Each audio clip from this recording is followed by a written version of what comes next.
মোৰ নাম জিমি। মোৰ বয়স ২৮ বছৰ আৰু এগৰাকী মই বিধৱা।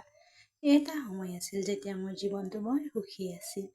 মোৰ স্বামীয়ে মোক বহুত ভাল পাইছিল আৰু মই আমাৰ পাৰিবাৰিক জীৱনত সম্পূৰ্ণৰূপে নিমগ্ন হৈ পৰিছিলোঁ। কিন্তু ভাগ্যই মোক তীব্ৰ আঘাত দিলে। মোৰ স্বামীৰ গাড়ী দুৰ্ঘটনাত মৃত্যু হয়। আমাৰ বিয়াৰ মাত্ৰ ৪ বছৰ হ'ল। মোৰ ল'ৰাটোৰ মৃত্যুৰ সময়ত তাৰ বয়স ৬ মাহ আছিল। আমাৰ ঘৰত আৰু কোনো নাছিল, কেৱল মোৰ স্বামী আৰু মই আছিলোঁ। সিহঁত যোৱাৰ পিছত এনে লাগিল যে মোৰ গোটেই ঘৰখন ধ্বংস হৈ গৈছে। মোৰ এটা সৰু ল'ৰা আছিল, যিটো এতিয়াও বহুত সৰু আছিল। গতিকে মই ওলাই গৈ কাম কৰিব নোৱাৰিলোঁ। আমাৰ হাতত যিমান সোণৰ গহনা আৰু বেংক বেলেঞ্চ আছিল, সেইখিনিৰে আমি জীয়াই থাকিব লগা হৈছিল। ঘৰ চলাবলৈ মই তেওঁৰ টকাৰ ওপৰত নিৰ্ভৰ কৰি আছিলোঁ। কিন্তু এতিয়া ঘৰৰ পৰিস্থিতি অৱনতি ঘটিছিল। মোৰ মা দেউতা বৃদ্ধ হৈ সেই সহায় কৰিব নোৱাৰিলে। ঘৰখন চলোৱা পাহাৰৰ যেন লাগিছিল। মোৰ স্বামীৰ মৃত্যুৰ এবছৰ হ'ল। মোৰ ল'ৰাটো বয়স ৩ বছৰ আছিল আৰু গাখীৰ প্ৰয়োজন আছিল। আমাৰ ওচৰৰ গাঁওখনত ৰণী নামৰ এজন গাখীৰ দিয়া মানুহ এজনে প্ৰতিদিনে পুৱা গাখীৰ ডেলিভাৰী দিবলৈ আহিছিল। তেওঁ বৰ ধুনীয়া আছিল। ওখ ৰং গোলাপীৰ দৰে আৰু মুখখন সৰলতাৰে জিলিকি উঠিছিল। চকুৰ মাজেৰে এটা আন্তৰিকতা জিলিকি উঠিল। যেতিয়াই ৰণী গাখীৰ লৈ দুৱাৰমুখলৈ আহিছিল, তেতিয়াই মোৰ ল'ৰাটোৱে খৰধৰকৈ তাৰ ওচৰলৈ খোজ কাঢ়ি আহিছিল। ৰণীয়ে মৰে মৰে তাক কোলাত তুলি লৈ সাবটি ধৰি কান্ধত থৈ মৰম কৰিছিল। আমাৰ চকু দুটা প্ৰায়ে লগ হৈছিল আৰু সেই চাৱনিবোৰত এইটো বিশেষ আৱেগ আছিল। এদিন ৰণীয়ে গাখীৰ ডেলিভাৰী কৰি ওলাই যাওঁতে মোৰ ল'ৰাটোৱে দুৱাৰৰ ওচৰলৈ খোজ কাঢ়ি গৈ বাগৰি পৰিল। ডিঙিত আঘাতপ্ৰাপ্ত হোৱাৰ লগতে তেজ ওলাই আহিছিল। সেই সময়ত মই পাকঘৰত ৰান্ধি আছিলোঁ। ৰণীয়ে তাক পৰি থকা দেখি লগে লগে গাখীৰ বাল্টি আৰু চাইকেলখন এৰি মোৰ ল'ৰাটোক তুলিবলৈ দৌৰি আহিল। মূৰৰ পৰা তেজ ওলাই আহিছিল। ময়ো দৌৰি বাহিৰলৈ ওলাই আহি কান্দিবলৈ ধৰিলোঁ। ৰণীয়ে মোক শান্ত কৰি ক'লে, "চিন্তা নকৰিবা, চাম কি হৈছে। সি ইয়াতে আছে।" মূৰত বান্ধি থোৱা টাৱেলখন খুলি মোৰ ল'ৰাৰ মূৰৰ আঘাতৰ চাৰিওফালে টানকৈ বান্ধি দিলে। তাৰ পিছত শিশুটিক মোৰ হাতত তুলি দি চাইকেলখনৰ পিছফালে বহিবলৈ ক'লে। তেওঁ দ্ৰুতগতিত উঠি চিকিৎসালয়লৈ লৈ গ'লো। তাতে এবাৰ আমাক ডাক্তৰৰ ওচৰলৈ লৈ গ'ল। এক্স-ৰে কৰা হ'ল আৰু চিকিৎসকে নিৰ্ণয় কৰিলে যে আঘাতটো ওপৰ। কোনো ধৰণৰ আভ্যন্তৰীণ ক্ষতি হোৱা নাই।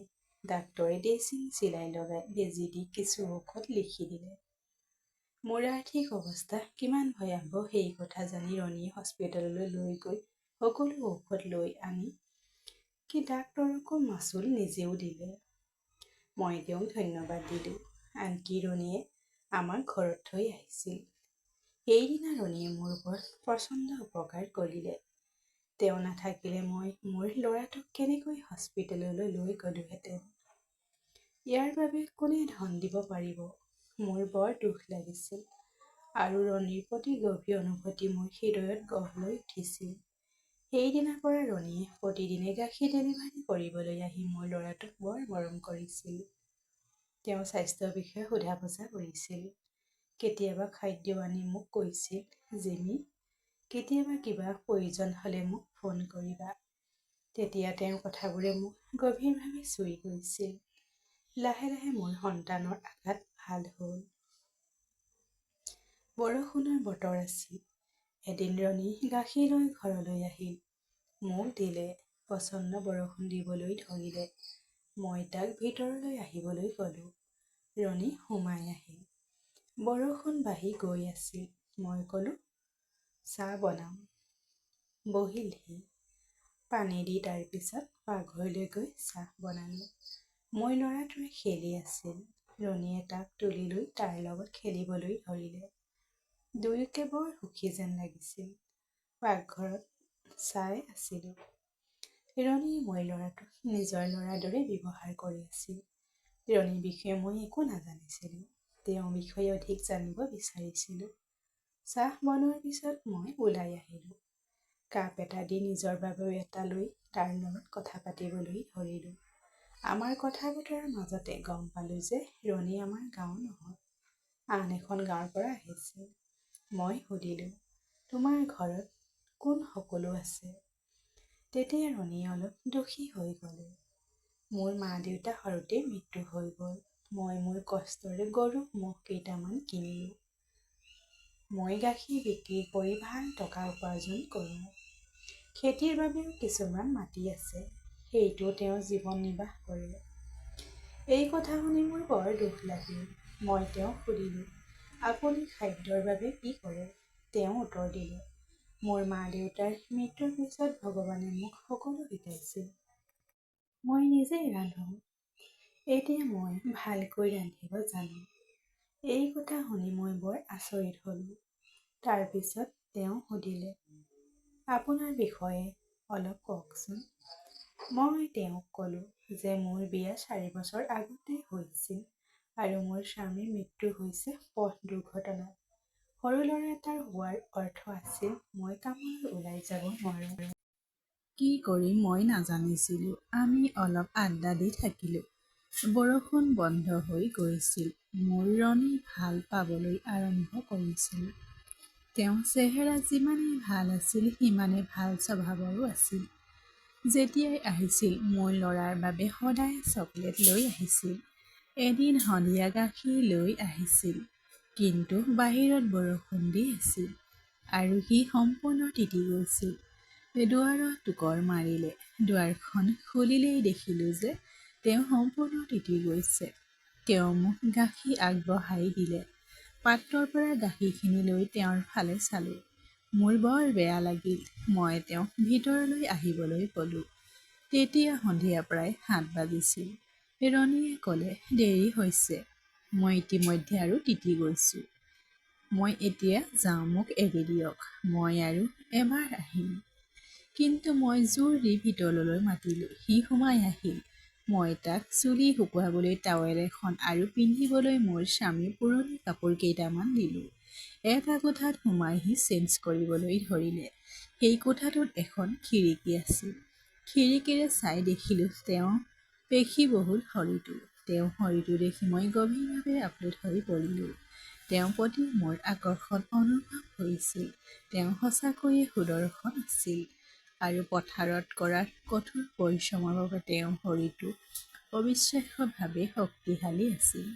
মই সঁচাকৈয়ে তেওঁৰ প্ৰেমত পৰিলোঁ, কাৰণ তেওঁ কেৱল মোৰ সন্তানৰ প্ৰতি নহয়, মোৰো প্ৰতিও গভীৰভাৱে যত্ন লৈছিল। যোৱা 2 মাহ ধৰি সি গাখীৰ দিয়াৰ বাবেও টকা নল'লে। তেতিয়ালৈকে চাহ বনাই আছিলোঁ। মই তেওঁৰ কথা ভাবি আছিলোঁ। মই তাক চাহ দিলোঁ। খাই থাকোঁতে মোৰ লগত কথা পাতি আছিল। মই মোৰ ল'ৰাক বিচনাত শুৱাই আছিলোঁ। আমাৰ চকু দুটা বাৰে বাৰে লগ হৈছিল। লাহে লাহে ৰাতি হ'বলৈ ধৰিলে। 1 ঘণ্টা পাৰ হৈ গ'ল, কিন্তু বৰষুণ তেতিয়াও বন্ধ হোৱা নাছিল। সি ক'লে, এতিয়া মই যাম।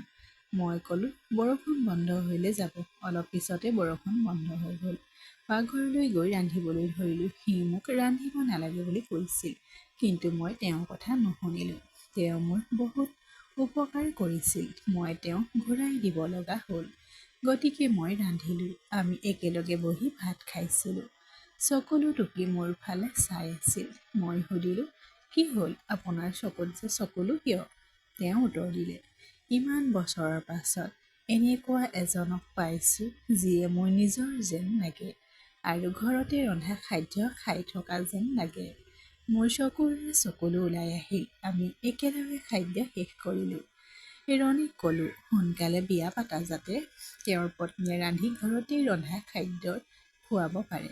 তেওঁ কয় যে বিয়া হোৱাৰ কোনো ক্ষতি নাই, কিন্তু তেওঁৰ কোনো সমৰ্থন নাই। সেইবাবে মোক কোনেও ছোৱালী নিদিয়ে। এই কথা শুনি মোৰ বেয়া লাগিল। মই ক'লোঁ, আপুনি কেনেকুৱা ছোৱালী বিচাৰে? কাৰোবাক চিনি পালে কথা পাতিম। সি ক'লে, কোনো ধৰণৰ ছোৱালীকে মই বিয়া কৰাম। তাই স্বভাৱতে ভাল হ'ব লাগে। আগতে বিয়া হৈ গ'লেও ঠিকেই আছে। অৱশ্যে তোমাৰ দৰে ঠিকেই আছে, তাইক মাত্ৰ হৃদয়ত ভাল হোৱাটো প্ৰয়োজন।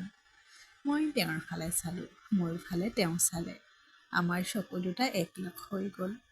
ৰাতি আন্ধাৰত ঘৰৰ বাল্ব পোহৰত আমাৰ মুখখন ইজনে সিজনৰ ফালে ঘূৰি আছিল। আমি ইজনে সিজনৰ ফালে চাই থাকোঁতে লাহে লাহে হাতখন আগবঢ়াই দিলোঁ। মূৰটো লৈ গ'ল। মই ক'লোঁ, তুমি বৰ দয়ালু মানুহ। মোৰ ল'ৰাটোৰ প্ৰতি তুমি ইমান যত্ন লোৱা। যোৱা দুমাহেই গাখীৰ বাবে টকাও লোৱা নাই। আনকি মোৰ ল'ৰাৰ চিকিৎসাৰ বাবেও টকা দিলা। সঁচা কথা ক'বলৈ গ'লে মই তোমাৰ প্ৰেমত পৰিছোঁ। ইচ্ছা কৰিলে মই তোমাক বিয়া কৰাবলৈ সাজু। এই কথা শুনি ৰণীৰ চকু দুটা চকুলোৰে ভৰি পৰিল। মোক টানকৈ সাবটি ধৰিলে। আমি দুয়ো বহু সময় ইজনে সিজনৰ কোলত থাকিলোঁ। আমি দুয়ো কান্দি আছিলোঁ। আমি ইজনে সিজনৰ চকু পানী মুচি তাৰ পিছত ওঠ দুটা চেপি ধৰিলোঁ। আমি ইজনে সিজনৰ ওঠত হাত ধৰি দিলোঁ। আমি দুয়ো গভীৰ প্ৰেমত পৰিলোঁ। আমাৰ সমৰ্থন কৰিবলৈ কোনো নাছিল। তেওঁ মোক সমৰ্থন কৰিবলৈ ধৰিলে। আনকি মই ল'ৰাৰ দায়িত্বও লৈছিল। সেই নিশা দুয়োজনে ইজনে সিজনক গভীৰভাৱে ভাল পাইছিলোঁ। আমি ইমান শান্তি অনুভৱ কৰিলোঁ। আমি কেইদিনমান এনেকৈয়ে লগ হৈ থাকিলোঁ। ইজনে সিজনক ভাল পাই থাকিলোঁ। তাৰ পিছত কেইদিনমানৰ ভিতৰতে ৰণী আৰু মোৰ বিয়া গাঁৱৰ মন্দিৰত হ'ল। এতিয়া মোৰ সৰু ল'ৰা আৰু ৰণী একেলগে অতি সুখৰ জীৱন কটাব ধৰিছে। ৰণী মোৰ অতি যত্ন লয় আৰু মোক অপৰিসীম মৰম দিয়ে। মই তাক সমানে ভাল পাওঁ। ইমান বছৰ তেওঁৰ জীৱনত মৰমৰ এক বৃহৎ অভাৱ আছিল। এতিয়া মই তেওঁক বহুত ভাল পাওঁ। মই ৰণীক বিয়া কৰালোঁ। তেওঁ মোক কেৱল বিয়া পাতি আঁকোৱালি লোৱাই নহয়, তেওঁ মোৰ সন্তানকো আদৰি লৈছিল।